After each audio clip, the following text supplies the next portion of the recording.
Emmanuel Ratier, bonjour. Bonjour. Merci de vous prêter à cet entretien à la librairie Notre-Dame de France dans le 5e arrondissement de Paris. Vous allez présenter le livre Le vrai visage de Manuel Valls en nous apportant quelques éléments nouveaux. Alors, première question, pourquoi n'apparaissez-vous pas avec votre visage sur les vidéos que vous faites depuis un certain temps? Pour préserver ma tranquillité et celle de ma famille. Ma librairie a déjà été attaquée 2 fois.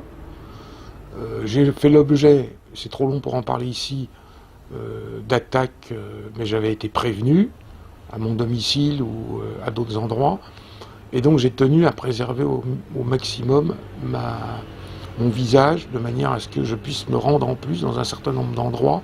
Je parle par exemple de réunions politiques de gauche ou d'extrême gauche, ou d'autres endroits du même type où je ne pourrai plus aller le jour où on connaîtra mon visage.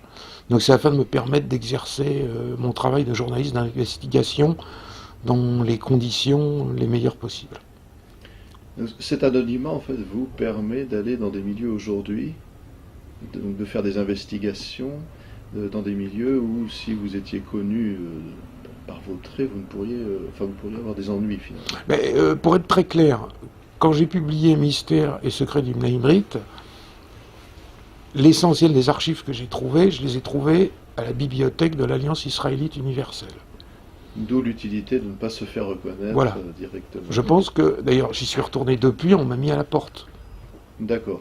Voilà. Donc le métier d'investigateur de terrain devient dur.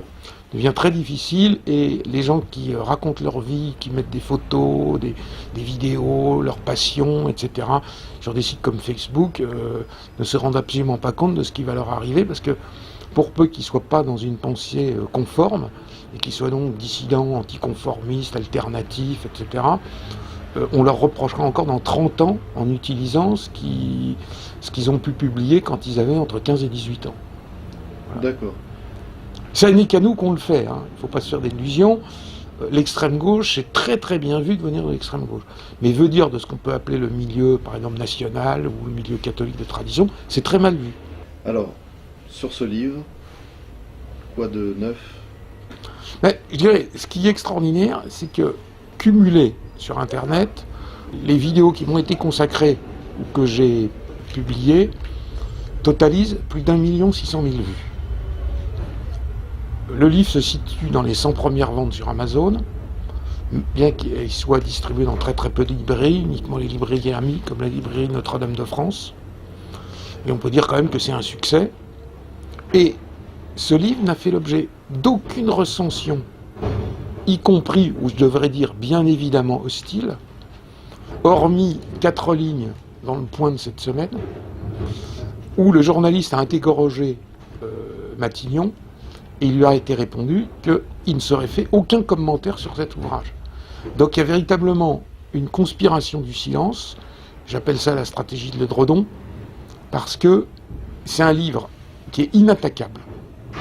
Tous les éléments peuvent être vérifiés, tous les éléments sont sourcés, tous les éléments, en réalité, sont publics, même si les journalistes ou les personnes politiques ou les personnes des associations communautaires étaient forcément au courant, mais ne l'utilisez pas.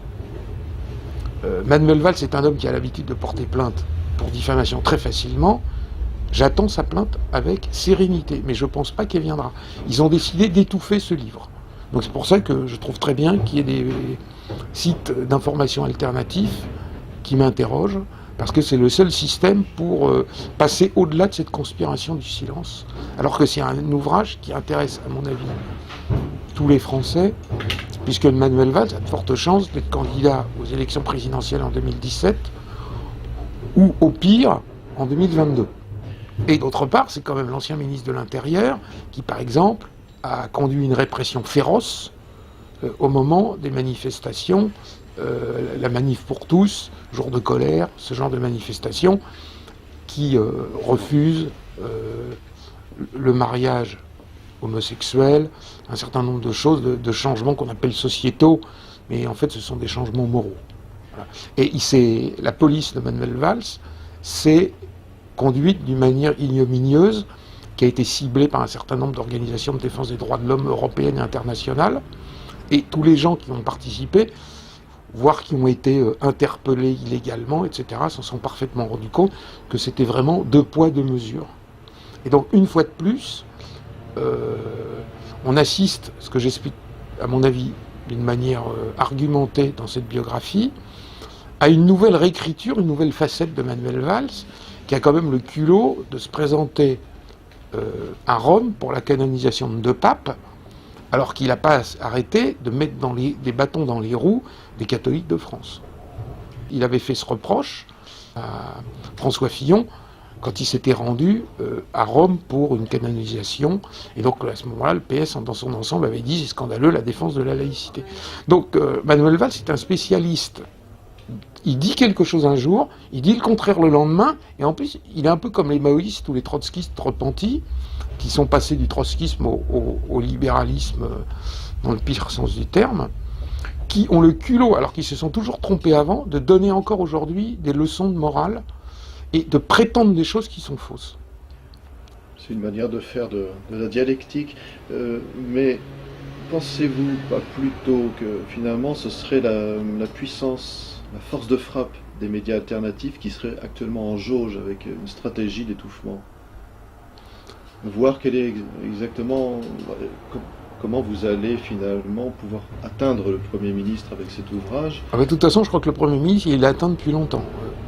Mais comment se voient les effets concrètement? Ce que je pense, c'est qu'il va falloir jouer à la marche, c'est-à-dire il va falloir jouer sur les sites internet en Suisse, puisqu'une partie de la famille de Manuel Valls est suisse, en Espagne.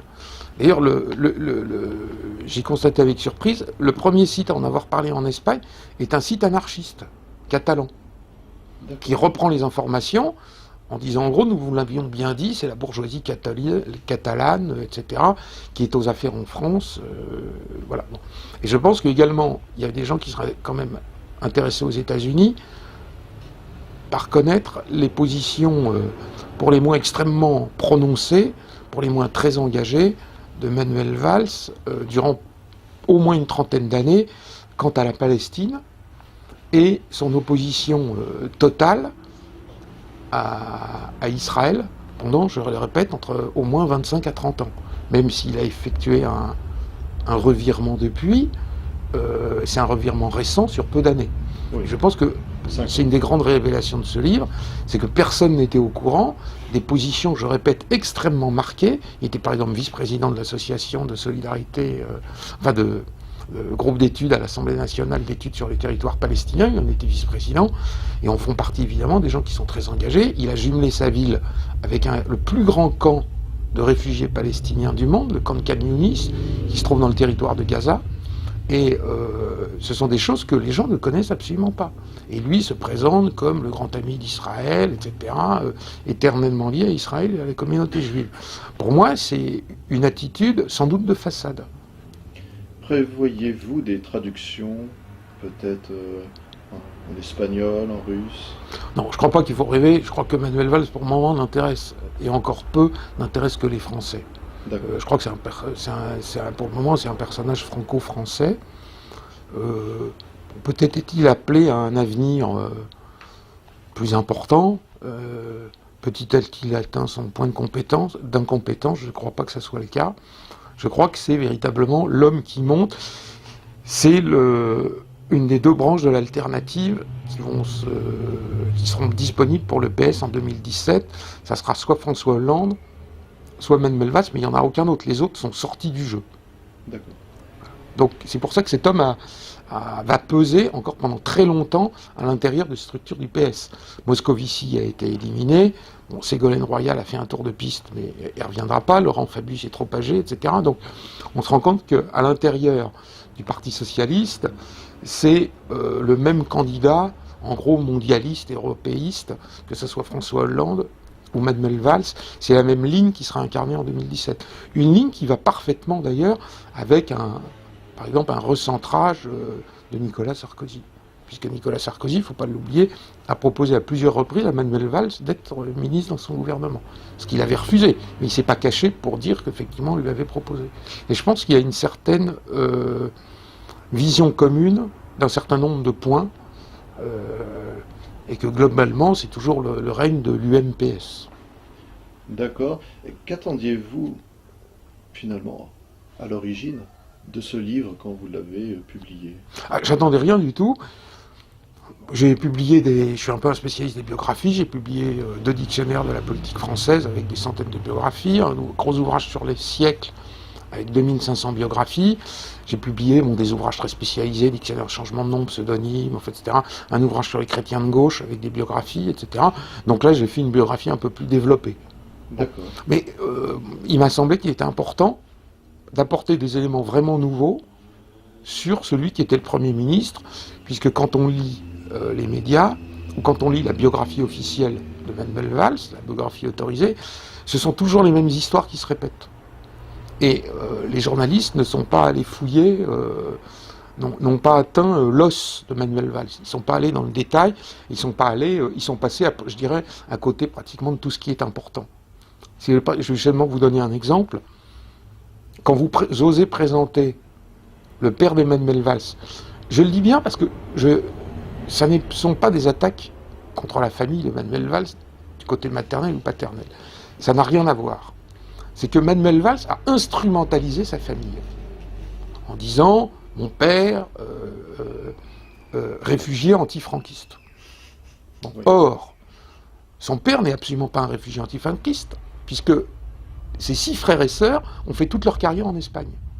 Son propre père, le grand-père de Manuel Valls, a vécu en Catalogne jusqu'à la fin de sa vie. Donc ce ne sont pas des gens des républicains purs et durs qui sont partis en 1939. Bon. Lui-même est arrivé en France en 1949, donc il avait besoin d'un visa de sortie, puisqu'à l'époque c'était un gouvernement quand même de type militaire, assez répressif, et donc on ne sortait pas d'Espagne facilement. En plus pour venir à Paris, puisque Paris était avec Toulouse la capitale des antifranquistes. Bon, à part, c'est un peu Mexique, Amérique latine, mais les 2 grands endroits, c'était Toulouse et Paris. Bon. Et en plus, il arrive avec une bourse à Paris. Donc c'est évidemment pas un opposant affirmé au régime du général Franco. D'ailleurs, la meilleure preuve, c'est que dès 1955, ce que je montre dans cet ouvrage, il expose en Espagne, dans de grandes expositions officielles, et il obtient des prix. Il obtient, par exemple, le premier prix de nature morte à la 3e biennale hispano-américaine de Barcelone. Donc bien évidemment, sauf si on pense à un machiavélisme absolument incroyable du général Franco, de son ministre de la Culture, je doute qu'on donne un grand prix de peinture à un opposant au régime qui était en place. Donc pour moi, le père de Manuel Valls, dont Manuel Valls aime à préciser qu'il détestait le régime, qu'il étouffait là-bas, que c'était pour ça qu'il était venu à Paris, etc., qui était un réfugié antifranquiste, sa sœur le dit, etc., on le voit dans la biographie qui est sortie, c'est faux, ce n'est pas un réfugié antifranquiste. En permanence, il a fait, parce que Paris était une ville d'effervescence intellectuelle en matière particulièrement d'art, mais durant toute sa vie, le père de Manuel Valls s'est rendu tous les ans, à plusieurs reprises en Espagne, il passait l'hiver, il passait l'été, il a acheté une propriété en 1953 et y exposait. Voilà. Ce sont des choses très simples. Mais on a l'impression que les journalistes ne sont pas capables d'additionner 1 plus 1. Et ils disent, il exposait en Espagne, et encore quand ils le disent, il faut vraiment chercher, on le trouve plutôt dans les catalogues des expositions qu'il fait, et en même temps ils disent c'est un réfugié antifranquiste. Mais c'est prendre vraiment les gens pour des crétins. Voilà. Finalement, heureusement que vous existez pour nous dire tout ça. Je sais pas, je pense que... Ça permet d'approfondir notre connaissance politique. Je pense que n'importe qui pourrait le faire. Mais je pense que les gens ne le font pas. Voilà. Et c'est ça qui me sidère toujours. Parce que j'ai pas des moyens démesurés. J'ai fait ça en plus de mon travail, en plus de la lettre fait document que je publie tous les 15 jours, en plus de la librairie dont je m'occupe, etc., de la documentation que je fais, etc.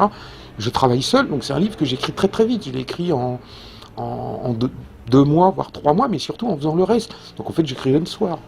Voilà. Donc j'ai pas eu le temps de mener une enquête très approfondie, ce que je suis en train de mener actuellement.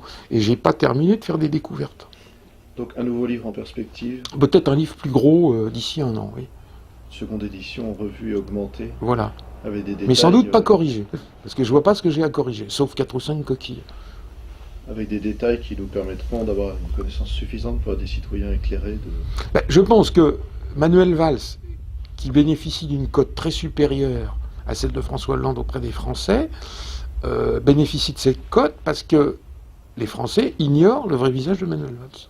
Emmanuel Ratier, merci beaucoup pour ces précisions. Merci de cette invitation. Donc, Le vrai visage de Manuel Valls, Voilà. aux éditions Facta, au prix De 16 €. N'hésitez pas à vous rendre évidemment à la librairie Facta, à la librairie Notre-Dame de France, rue Montgeat, dans le 5e arrondissement de Paris. Vous êtes rue de Clichy, 2 rue de Clichy pour la librairie Facta. D'autres librairies? Oui, il y a ce qu'on appelle les librairies amies dans Paris. Duquesne, Voilà, Duquesne, bien sûr, la librairie Duquesne. nationale, etc. Rue Bartholdi dans le 15e, la librairie nationale. Emmanuel Ratier, merci beaucoup et donc à très bientôt. Merci, sa famille. En disant, mon père, réfugié antifranquiste.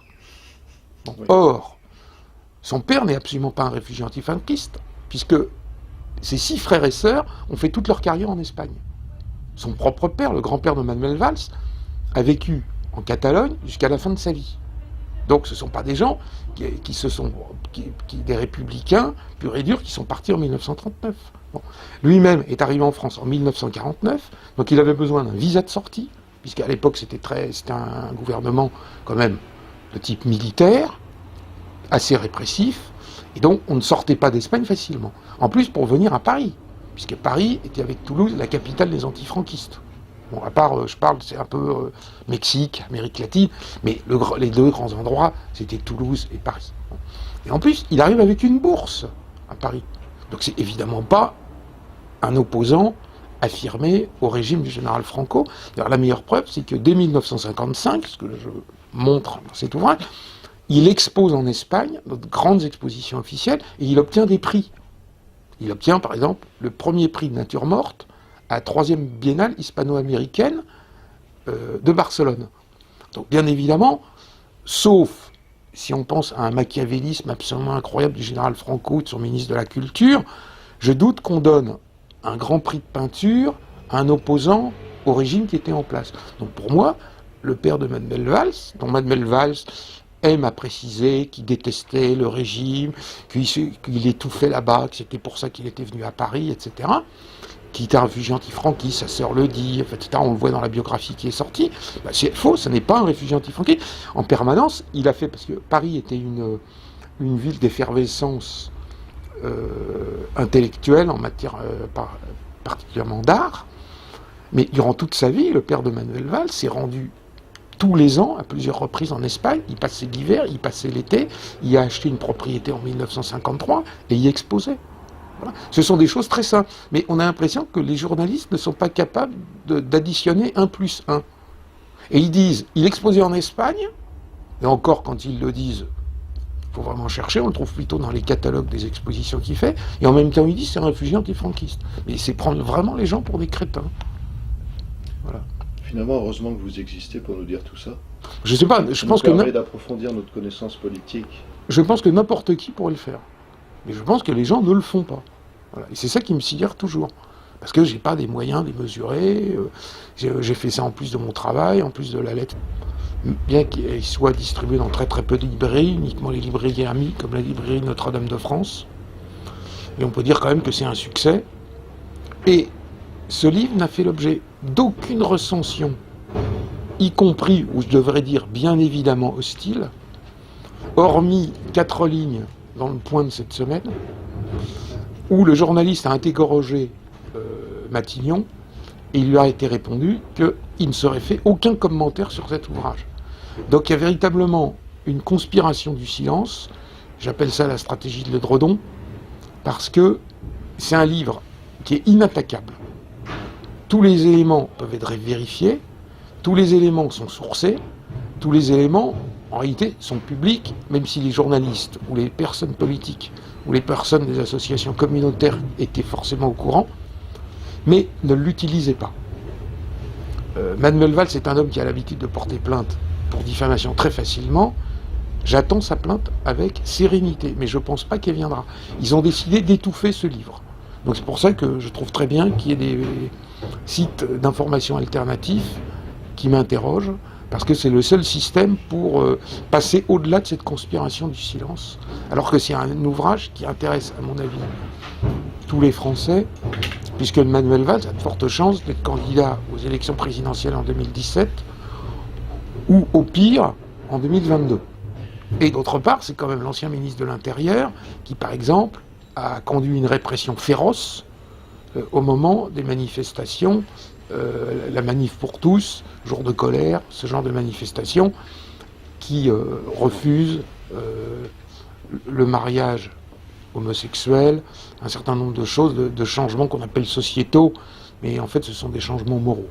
Voilà. Et la police de Manuel Valls s'est conduite d'une manière ignominieuse, qui a été ciblée par un certain nombre d'organisations de défense des droits de l'homme européennes et internationales, et tous les gens qui ont participé, voire qui ont été interpellés illégalement, etc., s'en sont parfaitement rendus compte que c'était vraiment 2 poids 2 mesures. Et donc, une fois de plus, on assiste, ce que j'explique, à mon avis, d'une manière argumentée dans cette biographie, à une nouvelle réécriture, une nouvelle facette de Manuel Valls, qui a quand même le culot de se présenter à Rome pour la canonisation de 2 papes, alors qu'il n'a pas arrêté de mettre des bâtons dans les roues des catholiques de France. Il avait fait ce reproche à François Fillon quand il s'était rendu à Rome pour une canonisation. Et donc à ce moment-là, le PS dans son ensemble avait dit « c'est scandaleux la défense de la laïcité ». Donc Manuel Valls est un spécialiste. Il dit quelque chose un jour, il dit le contraire le lendemain, et en plus il est un peu comme les maoïstes ou les trotskistes repentis, qui sont passés du trotskisme au libéralisme dans le pire sens du terme, qui ont le culot, alors qu'ils se sont toujours trompés avant, de donner encore aujourd'hui des leçons de morale et de prétendre des choses qui sont fausses. C'est une manière de faire de la dialectique, mais pensez-vous pas plutôt que finalement ce serait la puissance, la force de frappe des médias alternatifs qui serait actuellement en jauge avec une stratégie d'étouffement? Voir quelle est exactement, comment vous allez finalement pouvoir atteindre le Premier ministre avec cet ouvrage. De toute façon, je crois que le Premier ministre, il l'a atteint depuis longtemps. Mais comment se voient les effets concrètement? Ce que je pense, c'est qu'il va falloir jouer à la marche, c'est-à-dire il va falloir jouer sur les sites internet en Suisse, puisqu'une partie de la famille de Manuel Valls est suisse, en Espagne. D'ailleurs, j'ai constaté avec surprise, le premier site à en avoir parlé en Espagne est un site anarchiste, catalan, qui reprend les informations en disant, en gros, nous vous l'avions bien dit, c'est la bourgeoisie catalane, etc., qui est aux affaires en France. Voilà. Et je pense qu'également, il y a des gens qui seraient quand même intéressés aux États-Unis par connaître les positions, pour les moins extrêmement prononcées, pour les moins très engagées, de Manuel Valls durant au moins une trentaine d'années quant à la Palestine et son opposition totale à Israël pendant, je le répète, entre au moins 25 à 30 ans. Même s'il a effectué un revirement depuis, c'est un revirement récent sur peu d'années. Oui. Je pense que c'est une des grandes révélations de ce livre, c'est que personne n'était au courant des positions, je répète, extrêmement marquées. Il était par exemple vice-président de l'association de solidarité, de groupe d'études à l'Assemblée nationale d'études sur les territoires palestiniens, il en était vice-président, et en font partie évidemment des gens qui sont très engagés. Il a jumelé sa ville avec le plus grand camp de réfugiés palestiniens du monde, le camp de Khan Younis, qui se trouve dans le territoire de Gaza. Et ce sont des choses que les gens ne connaissent absolument pas. Et lui se présente comme le grand ami d'Israël, etc., éternellement lié à Israël et à la communauté juive. Pour moi, c'est une attitude sans doute de façade. Prévoyez-vous des traductions, peut-être en espagnol, en russe? Non, je ne crois pas qu'il faut rêver. Je crois que Manuel Valls, pour le moment, n'intéresse, et encore peu, n'intéresse que les Français. Je crois que pour le moment, c'est un personnage franco-français. Peut-être est-il appelé à un avenir plus important. Petit à petit, il atteint son point d'incompétence. Je ne crois pas que ce soit le cas. Je crois que c'est véritablement l'homme qui monte. C'est une des 2 branches de l'alternative qui seront disponibles pour le PS en 2017. Ça sera soit François Hollande, soit Manuel Valls, mais il n'y en a aucun autre. Les autres sont sortis du jeu. D'accord. Donc c'est pour ça que cet homme va peser encore pendant très longtemps à l'intérieur de structures du PS. Moscovici a été éliminé, bon, Ségolène Royal a fait un tour de piste, mais elle ne reviendra pas, Laurent Fabius est trop âgé, etc. Donc on se rend compte qu'à l'intérieur du Parti Socialiste, c'est le même candidat, en gros mondialiste, européiste, que ce soit François Hollande ou Manuel Valls, c'est la même ligne qui sera incarnée en 2017. Une ligne qui va parfaitement d'ailleurs avec par exemple un recentrage de Nicolas Sarkozy. Puisque Nicolas Sarkozy, il ne faut pas l'oublier, a proposé à plusieurs reprises à Manuel Valls d'être ministre dans son gouvernement. Ce qu'il avait refusé. Mais il ne s'est pas caché pour dire qu'effectivement on lui avait proposé. Et je pense qu'il y a une certaine vision commune d'un certain nombre de points et que globalement c'est toujours le règne de l'UMPS.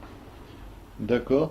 Qu'attendiez-vous finalement à l'origine de ce livre quand vous l'avez publié? J'attendais rien du tout. J'ai publié je suis un peu un spécialiste des biographies, j'ai publié 2 dictionnaires de la politique française avec des centaines de biographies, un gros ouvrage sur les siècles avec 2500 biographies. J'ai publié des ouvrages très spécialisés, dictionnaire de changement de nom, pseudonyme, etc. Un ouvrage sur les chrétiens de gauche avec des biographies, etc. Donc là, j'ai fait une biographie un peu plus développée. D'accord. Mais il m'a semblé qu'il était important d'apporter des éléments vraiment nouveaux sur celui qui était le Premier ministre, puisque quand on lit les médias, ou quand on lit la biographie officielle de Manuel Valls, la biographie autorisée, ce sont toujours les mêmes histoires qui se répètent. Et les journalistes ne sont pas allés fouiller, n'ont pas atteint l'os de Manuel Valls. Ils ne sont pas allés dans le détail, ils sont passés, je dirais, à côté pratiquement de tout ce qui est important. Je vais seulement vous donner un exemple. Quand vous osez présenter le père d'Emmanuel Valls, je le dis bien parce que ça ne sont pas des attaques contre la famille de Manuel Valls, du côté maternel ou paternel. Ça n'a rien à voir. C'est que Manuel Valls a instrumentalisé... Emmanuel Ratier, bonjour. Bonjour. Merci de vous prêter à cet entretien à la librairie Notre-Dame de France dans le 5e arrondissement de Paris. Vous allez présenter le livre Le vrai visage de Manuel Valls en nous apportant quelques éléments nouveaux. Alors, première question, pourquoi n'apparaissez-vous pas avec votre visage sur les vidéos que vous faites depuis un certain temps ? Pour préserver ma tranquillité et celle de ma famille. Ma librairie a déjà été attaquée 2 fois. J'ai fait l'objet, c'est trop long pour en parler ici, d'attaques, mais j'avais été prévenu à mon domicile ou à d'autres endroits. Et donc j'ai tenu à préserver au maximum mon visage, de manière à ce que je puisse me rendre en plus dans un certain nombre d'endroits. Je parle par exemple de réunions politiques de gauche ou d'extrême gauche, ou d'autres endroits du même type où je ne pourrai plus aller le jour où on connaîtra mon visage. Donc c'est afin de me permettre d'exercer mon travail de journaliste d'investigation dans les conditions les meilleures possibles.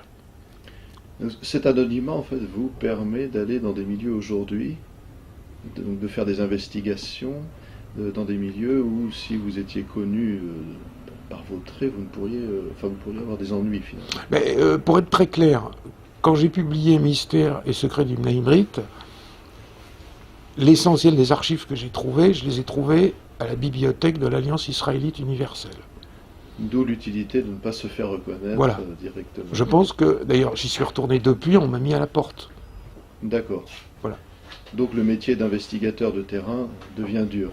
Devient très difficile, et les gens qui racontent leur vie, qui mettent des photos, des vidéos, leurs passions, etc., sur des sites comme Facebook, ne se rendent absolument pas compte de ce qui va leur arriver, parce que pour peu qu'ils ne soient pas dans une pensée conforme, et qu'ils soient donc dissidents, anticonformistes, alternatifs, etc., on leur reprochera encore dans 30 ans en utilisant ce qu'ils ont pu publier quand ils avaient entre 15 et 18 ans. Voilà. D'accord. Ça n'est qu'à nous qu'on le fait, hein. Il ne faut pas se faire d'illusions. L'extrême gauche, c'est très très bien vu de venir de l'extrême gauche. Mais veut dire de ce qu'on peut appeler le milieu, par exemple, national, ou le milieu catholique de tradition, c'est très mal vu. Alors, sur ce livre, quoi de neuf ?